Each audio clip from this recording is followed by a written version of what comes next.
Voilà, on va, pour introduire notre thème ce soir, lire dans le livre de l'Ecclésiaste, chapitre 7 et verset 8. Mieux vaut la fin d'une chose que son commencement. Vous allez me dire, oui, vivement la fin du Covid, vivement la fin de ceci, vivement la fin de cela. Une autre traduction dit la fin d'une entreprise est préférable à son début. Alors c'est vrai que nous allons parler de la fin des malheurs, des choses qui sont difficiles, mais nous allons parler aussi du fait d'aller jusqu'au bout. C'est cela qui est important. Quand il est dit, je pense, la fin d'une chose vaut mieux que son commencement, c'est parce que peut-être que quand on est au commencement, on n'est pas toujours sûr d'arriver au bout. Alors que quand on est arrivé au bout, eh bien, on se retourne, on voit le chemin parcouru, il a été plus ou moins facile, plus ou moins difficile, plus ou moins douloureux ou plus ou moins joyeux, mais on peut dire, eh bien, Seigneur, tu m'as accompagné jusqu'au bout. Et je pense que, et je suis sûr même, quand je dis je pense, je suis sûr que du commencement jusqu'à la fin, le Seigneur nous accompagne. Il il a promis d'être là tous les jours. Et c'est vrai que tout à l'heure, nous étions avec Muret et on a rendu grâce au Seigneur pour l'année écoulée. Et en regardant les bons comme les mauvais moments, eh bien, on s'est rappelé et on a dit merci à Dieu ensemble pour cela, que le Seigneur a été fidèle, comme il l'est toujours d'ailleurs. Alors, bien sûr, c'est bien de dire mieux vaut la fin que le début quand il s'agit de quelque chose de négatif, mais c'est bien aussi de considérer que le Seigneur nous invite à réfléchir et à faire ce qu'il faut pour arriver jusqu'au bout. Donc, parlons tout d'abord de la fin des malheurs. Le Seigneur ne nous a pas promis un ciel sans nuages. Je ne sais pas le vôtre, mais surtout en ce moment, par ici, c'est pas trop favorable. Mais la fin, eh bien, la fin des malheurs, c'est la fin des jugements. Vous savez, Christ est la fin de la loi. Nous ne sommes plus sous la loi. Nous ne sommes plus jugés par la loi. Si certains veulent se mettre encore sous la loi ou se remettre sous la loi, et ils sont obligés d'accepter les jugements de la loi. Mais le Seigneur nous a fait grâce, il nous a délivrés de la malédiction de la loi, et c'est un sujet de louange extraordinaire. Seigneur, la loi me condamnait, tu as accepté d'être condamné à ma place et de subir le châtiment à ma place pour que je sois délivré de cette malédiction. Et Seigneur, tout au long de l'année, bien, j'ai été sous ta bénédiction. Même dans les jours difficiles, la bénédiction de Dieu était là. Amen. Et puis, bien sûr, on peut parler de la fin des larmes. Ça sera dans l'éternité. Donc, comme disait Didier tout à l'heure, il faut patienter encore un petit peu. Et oui, la fin des larmes, c'est une espérance. C'est vrai que, bon, on pourrait se dire, mais Seigneur, délivre-moi de mes larmes. Mais des larmes ici-bas, je crois qu'on en versera encore, même si on en a beaucoup versé. C'est pas être pessimiste, c'est être réaliste, c'est croire ce que dit la parole de Dieu. Mais nous savons qu'un jour, toutes larmes seront essuyées de nos yeux. Amen. Alléluia. Alors peut-être que quelqu'un est dans les larmes actuellement, mais il y a cette espérance, cette assurance que le Seigneur essuiera toute larme de nos yeux. Amen. Alors, en laissant ce point de côté, eh bien, on peut dire que, bon, il faut que Dieu soit là jusqu'à la fin. Dieu jusqu'à la fin. Nous savons que nous aimons Dieu, nous savons que nous voulons servir Dieu, nous voulons lui plaire, nous voulons le mettre non seulement en premier dans nos vies, mais en totalité dans nos vies, mais il faut qu'il soit là jusqu'à la fin.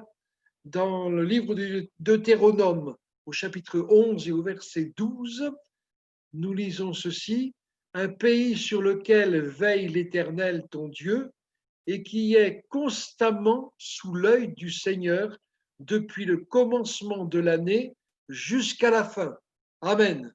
C'est vrai que nous prions pour notre pays et que nous croyons que le Seigneur veille sur lui, qu'il pardonne ce qui est à pardonner et qu'il prépare un réveil spirituel pour que nous soyons plus à même de le servir et d'être efficaces dans notre service, dans notre témoignage. Mais le pays, nous pouvons le prendre aussi comme l'Église ou comme chacune de nos vies, qui est constamment sous l'œil du Seigneur depuis le commencement de l'année jusqu'à la fin. Amen. Quand on commence une année, pardon, on n'est jamais sûr qu'on va arriver à la fin. Parce que bon, le Seigneur peut nous reprendre, parce qu'il peut revenir aussi à tout instant. Je ne sais pas si vous vous rappelez, mais quand nous avons quitté Montauban en 2010, je vous ai dit, on ne sait pas. Bon, j'ai prêché sur au revoir et adieu. Adieu en deux mots, parce que quand on dit adieu, on s'en remet à Dieu. Je dis, mais on ne sait pas si le Seigneur ne sera pas revenu avant que nous revenions sur Montauban. Quelqu'un a dit, ah bon? À ce point? C'est si près? Ben oui, bien sûr, le Seigneur est à la porte, nous le savons, mais l'important, c'est qu'il soit avec nous tous les jours et jusqu'à la fin.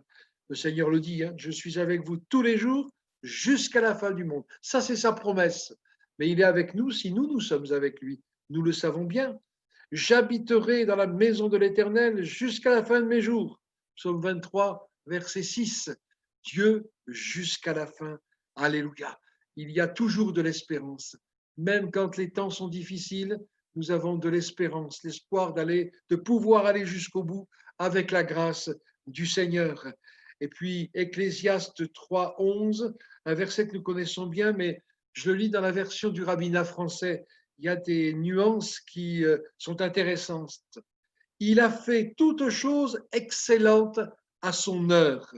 Il a mis aussi dans le cœur de l'homme le sens de la durée, sans quoi celui-ci ne saisirait point l'œuvre accomplie par Dieu du commencement à la fin.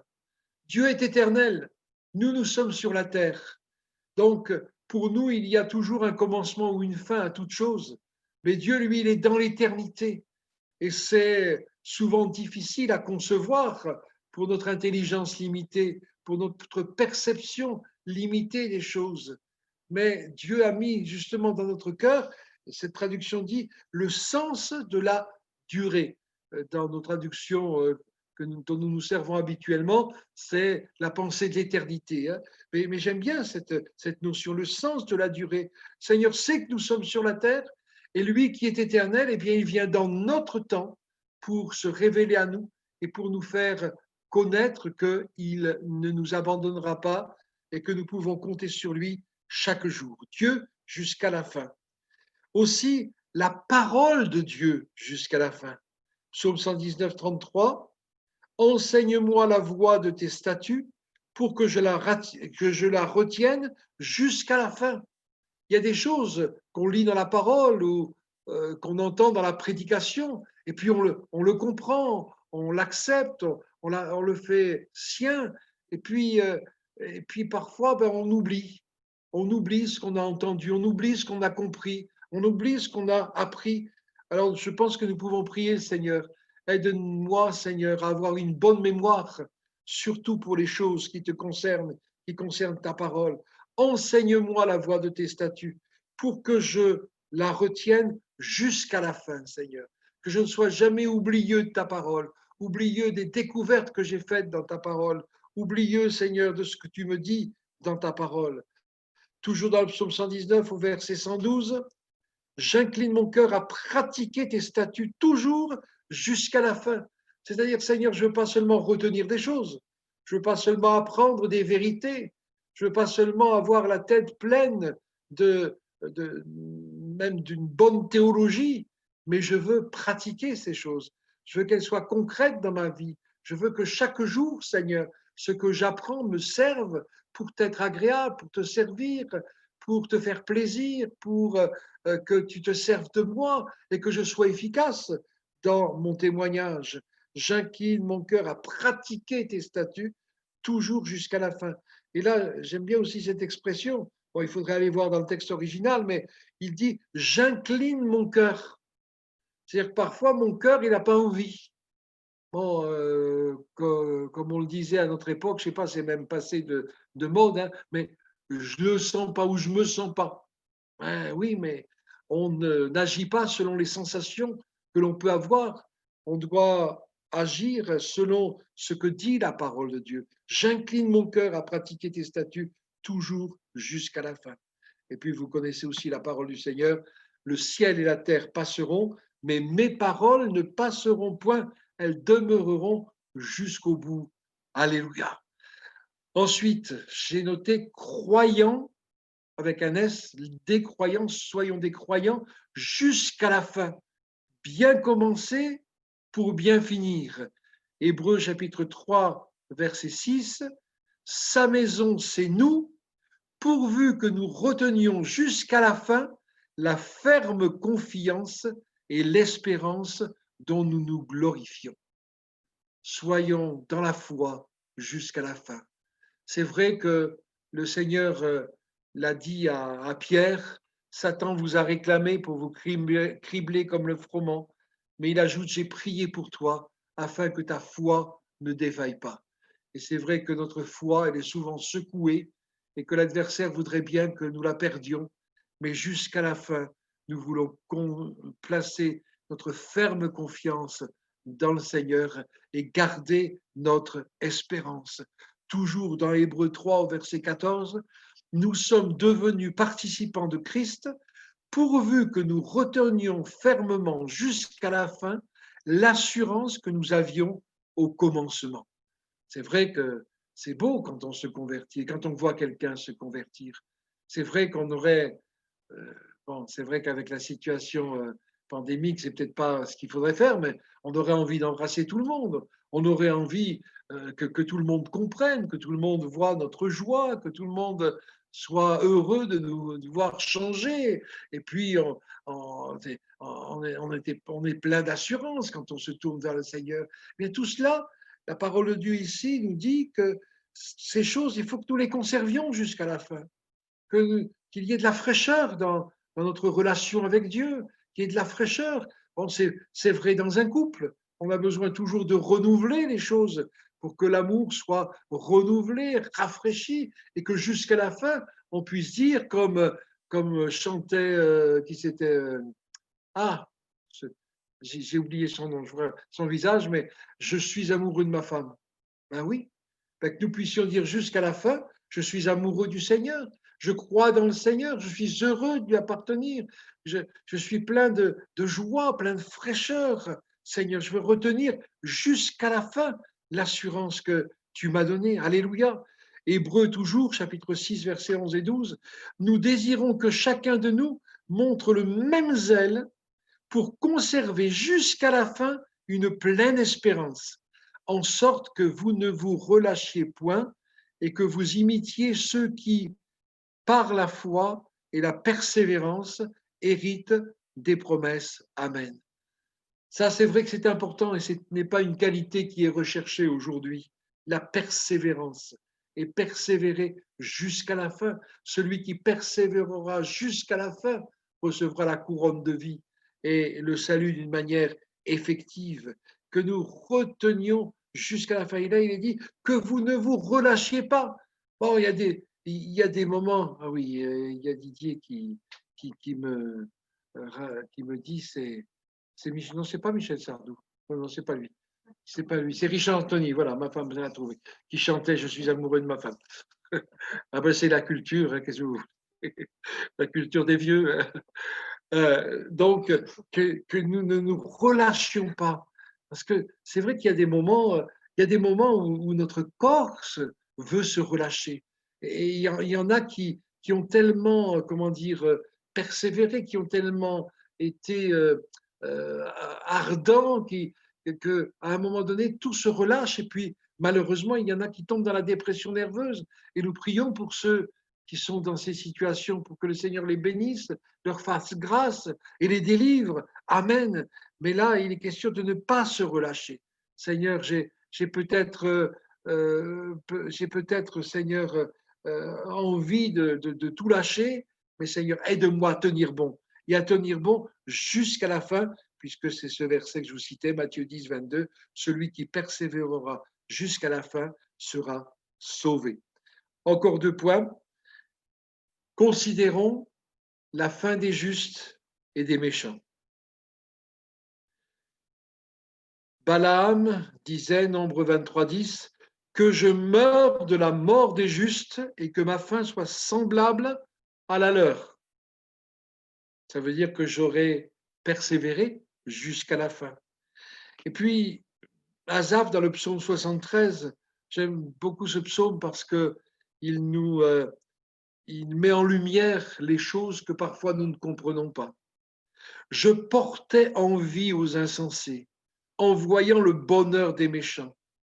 Et puis plus loin, jusqu'à ce que j'ai pénétré dans les sanctuaires de Dieu et que j'ai pris garde au sort final des méchants.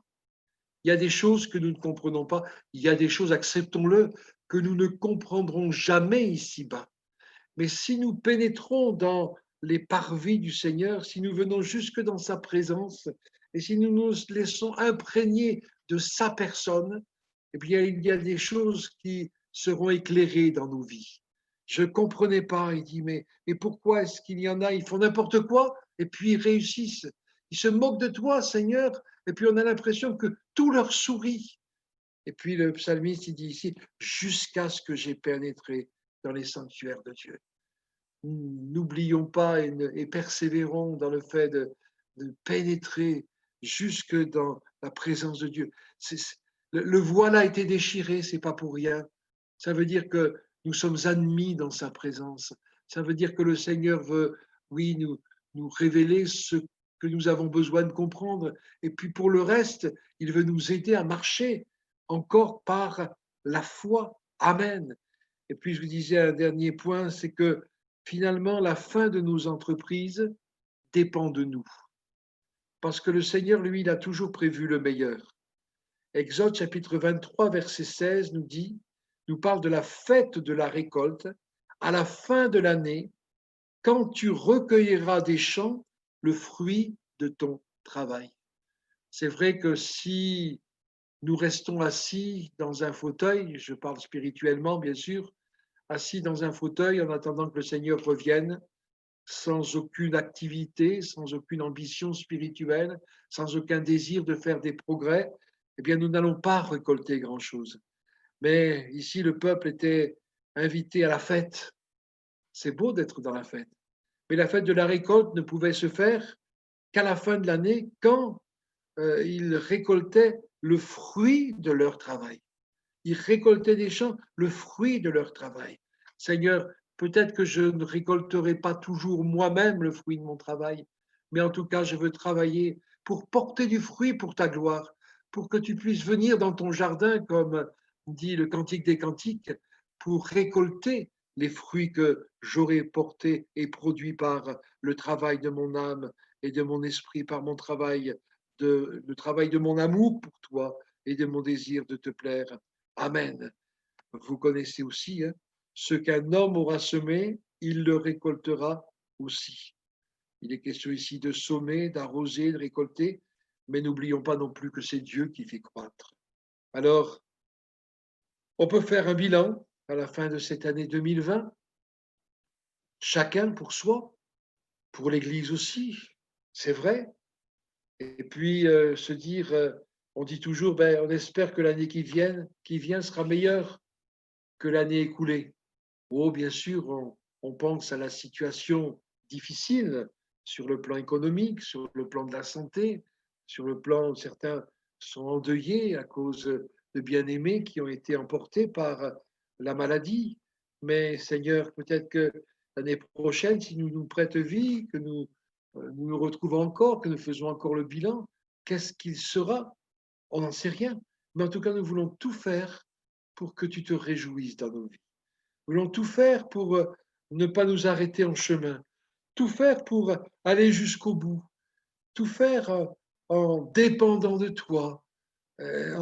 Laurent, tout à l'heure, dans la réunion à Muret, disait que il y a, comment dire, il y a une philosophie dans nos pays occidentaux qui fait que on s'enorgueillit d'avoir réussi tout seul.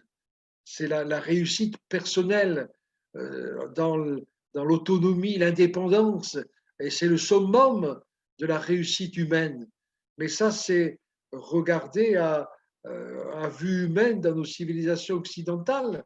Mais nous savons bien que nous, pour réussir, entre guillemets, non, j'enlève les guillemets, pour réussir, il nous faut dépendre de Dieu, dépendre de celui qui est tout, dépendre de celui qui peut tout, dépendre de celui qui nous a pris par la main. Même avant que nous le connaissions, il nous aimait, qui nous a permis de commencer un jour avec lui et qui nous permettra d'aller jusqu'au bout avec lui. Nous sommes à la fin d'une année, certains sont à la fin de leur vie, d'autres sont à la fin peut-être d'une activité, il y a peut-être un tournant dans leur chemin, mais Seigneur, peu importe ce que nous désirons, c'est que pour chacun individuellement, pour les familles, les foyers, comme pour ton Église, nous ne nous relâchions pas, nous ne lâchions pas ta main, nous gardions nos regards fixés sur toi et que nous te laissions nous amener vraiment jusqu'au bout. C'est vrai, Seigneur, merci, parce que nous arrivons au bout de cette année 2020. Seigneur, que nous avons connu certaines situations, Seigneur, mais tu nous as aidés, tu nous as soutenus, tu nous as fortifiés, tu nous as donné, Seigneur, de l'intelligence, en même temps des capacités et des forces pour aller jusqu'au bout, pour continuer le chemin quand c'était difficile, Seigneur. Et nous comptons sur toi parce que tu demeures le même jusqu'à la fin. Et nous savons que tu nous accompagneras encore. Merci, Seigneur, pour mes frères, mes sœurs, les jeunes comme les moins jeunes, pour ton Église, Seigneur, et pour tout ce que tu prévois pour elle encore. Gloire à toi, Jésus. Amen. Amen.